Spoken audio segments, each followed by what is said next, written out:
Okay, we're here, it's Rod and Don with our video, and Don's having a look down a barrel that had a ring broken and it has scored the bore. Now, is it off when you've been riding, or? Yeah, it's the PGO. Was that its Rego number? Yeah, it's one I've been riding. The other one I was riding. So it's just happened recently, but I'm wanting to get it back on the road. Did it stop completely or not? Not really. It just power a bit, I guess. Yeah, and we did a compression test on it and had 35 psi. So they should be up around 70. But so I bought new rings for $15 for it, and I thought the best thing to do is, I'll see if I can get a picture of this down the bore. So you can, you can see on the camera. Oh yeah, yep. You can see the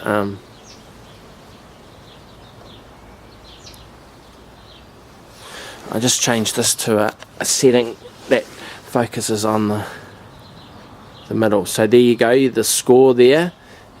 You can see the score marks. Yep. And then further down from that you can see this is a better way of seeing it, up through there you can see the lump at the top where the ring is broken and been pushed through, and then on that side you can see just around there where the ring goes. So if I'm going to use the same piston, Don, and a new set of rings in that, you said before that not to take too much off it. So how many thousandths of an inch does a hone take? 1,000? Because usually when you do a rebore... It depends how long you want to keep the process going. If it's just a lick up and down, it'll only be 1,000 or bloody 2 at the most. What's the smallest amount you can do if we put that on the lathe and you pushed it up, and what would you do to, like, you know, when people rebore it, do they use a lathe to do that? No. So what's a rebore then? Is it just honing? No, well, rebore usually comes out in diameter, and then if a piston can't, with a two-stroke, you've got to be careful of the actual ports, and so you can't go out too far, but they usually put another cast iron sleeve in it and take it back to standard, so a standard piston will fit back in it. Because I was told that this is difficult to put a sleeve in it to get the actual ports right. That is a good point, yeah. So in this case, I'm quite happy for that to lose 2 or 3 millimeters of compression early. It's just like the exhaust port is higher there. Yeah. However, with the scoring, you can feel the ridges. That would be reducing the compression. That's where we'd lose the compression from, because they're quite marked, aren't they? Yeah, well, it's allowing compression gas to get away before the ignition takes over and power develops. And then on the power stroke, a lot of that energy is going out through a port when it shouldn't, or out through a score when it shouldn't. When it shouldn't. So what's your prognosis on this, knowing that I'm going to use just new rings, knowing that I'm going to use just new rings and the old piston to bring this up? How thick is a piston rings? You know what I mean? How would they be? Well, a small engine like this, they might be only about 332.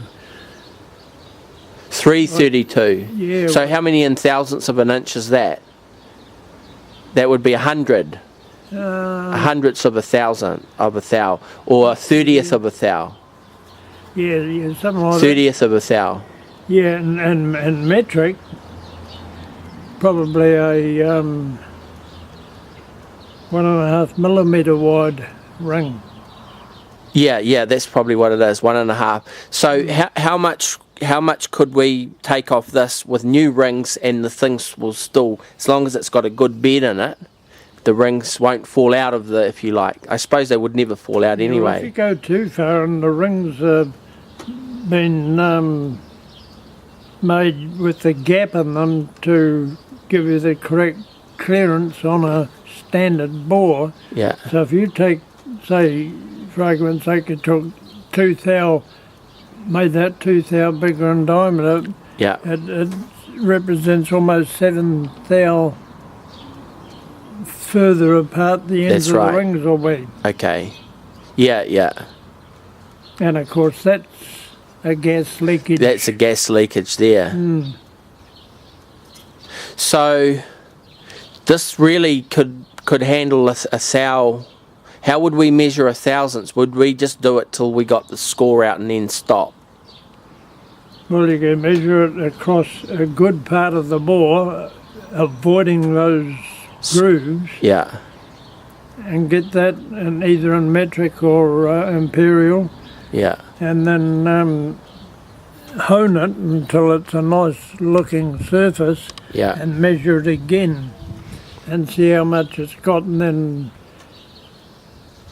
you're just over 3 times the that will be the additional gap in the rings. And how many rings in it? 3? 2. Just 2, yeah, and they're all above the gudgeon. Yes. Yeah. So with regards to this, the other option is to put another groove in the piston and I've got a 3rd ring there. I could put 3 rings in if we needed to. Have you ever put another ring? Another ring? No, I've never done that. No. So this might be something that we could look at doing. Oh yeah, that's the point. And okay, so now the bottom ring that's in it now, how far above the gudgeon is it? I'm just thinking, like, the piston's about that long. It's quite a long piston for this size because it's got long skirts on it, and then there's the piston, and then the rings, and then there's the gudgeon pin. What's your question aiming at? What? Well, how much room you got between the bottom ring and the gudgeon hole? I was going to put the extra ring in between the 2 rings. There's enough room to put it in between the 2. Yep. Yeah, no, I wouldn't put it outside that because it's a 2-stroke. It can't. Yeah, well, you don't want to. You've got to be careful about that land between 2 rings because cast iron's a good material when it comes to compressive strength, but it's got bugger all strength and tension. So if you put too wide a groove in for the 3rd ring between the other 2, you run the risk of the land breaking away. And what is the land? I've never heard that word before. It's a bare bit between the existing rings. Okay.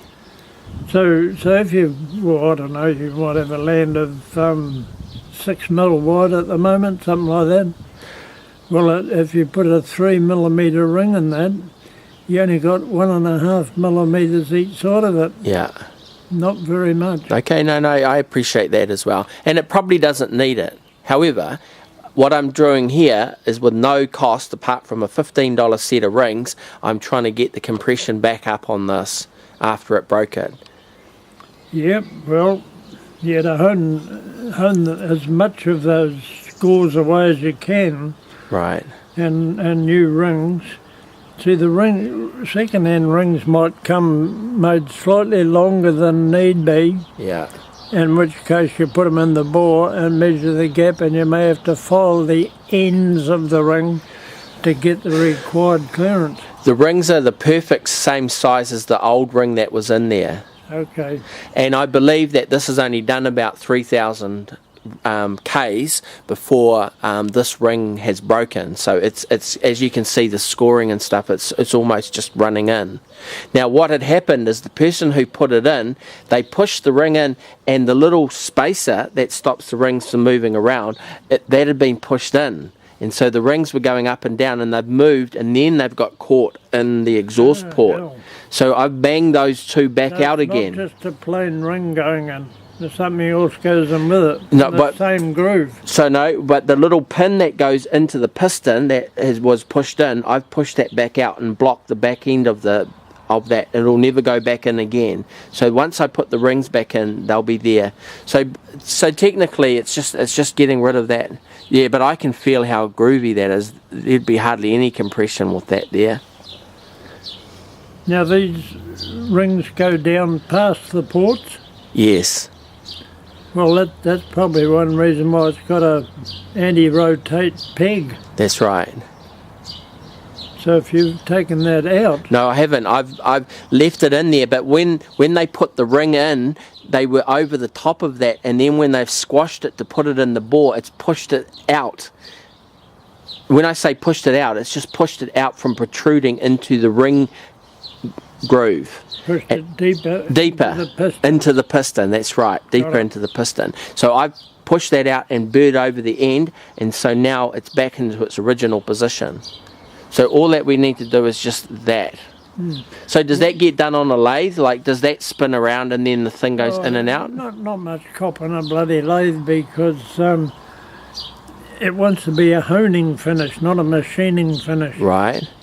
And honing, depending on the size grit you use, like coarse grit will do the job fast, but it'll leave a harder life for the rings when they go in. So if we were going to mean a really nice life for the rings, would we use a really soft grit for this?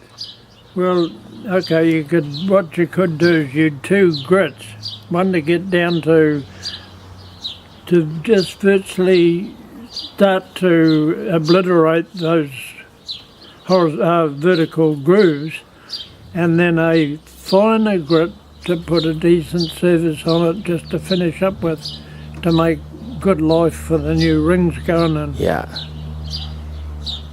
Now see those little scratches that are either way, either side?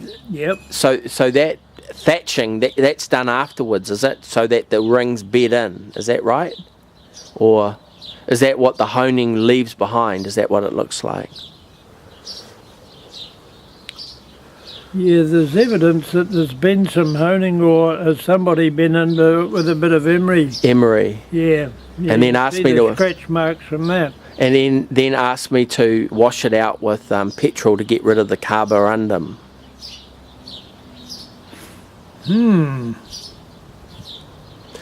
So what's your program? When can we have a look at that if we're going to do it together as our third video? It'll be next week, because I've got to go to town this afternoon. Right. And get some material to make another clothesline. Right. And then I've got to go to the hospital and give them another blood sample. Yeah. And then I mustn't be home too late, because I rang Phil Hollins this morning. Yeah. With the view to having tea at his place tomorrow night. Right. But he says, no, make it tonight, because we're going to, well, he told me some bloody place fairly close, wasn't Bataroo. We're going there for tea apparently. Okay. And I said, well, what time do you want me at your place? And he said, 6 o'clock. But going tomorrow night, one of the questions I was going to ask him is if he could sell me 12'6" of 2-inch pipe. Yeah. Doesn't have to be galvanised, because I can get it galvanised over the railway line, first turn right down to the sandblasting place, because they got contacts with zinc coating people. Well, maybe our next videos will be you making a clothesline. I'd like to video that. So, So next week, sometime on Monday, when will you have all the parts? No, because Monday is Labour weekend. Okay. And I'm not coming home till Wednesday morning. Okay then. But I'll stop at the halfway peg and have lunch, so it'll probably be between 2 and 3 when I finally get to Toke. Okay, we'll re-rendezvous next Wednesday.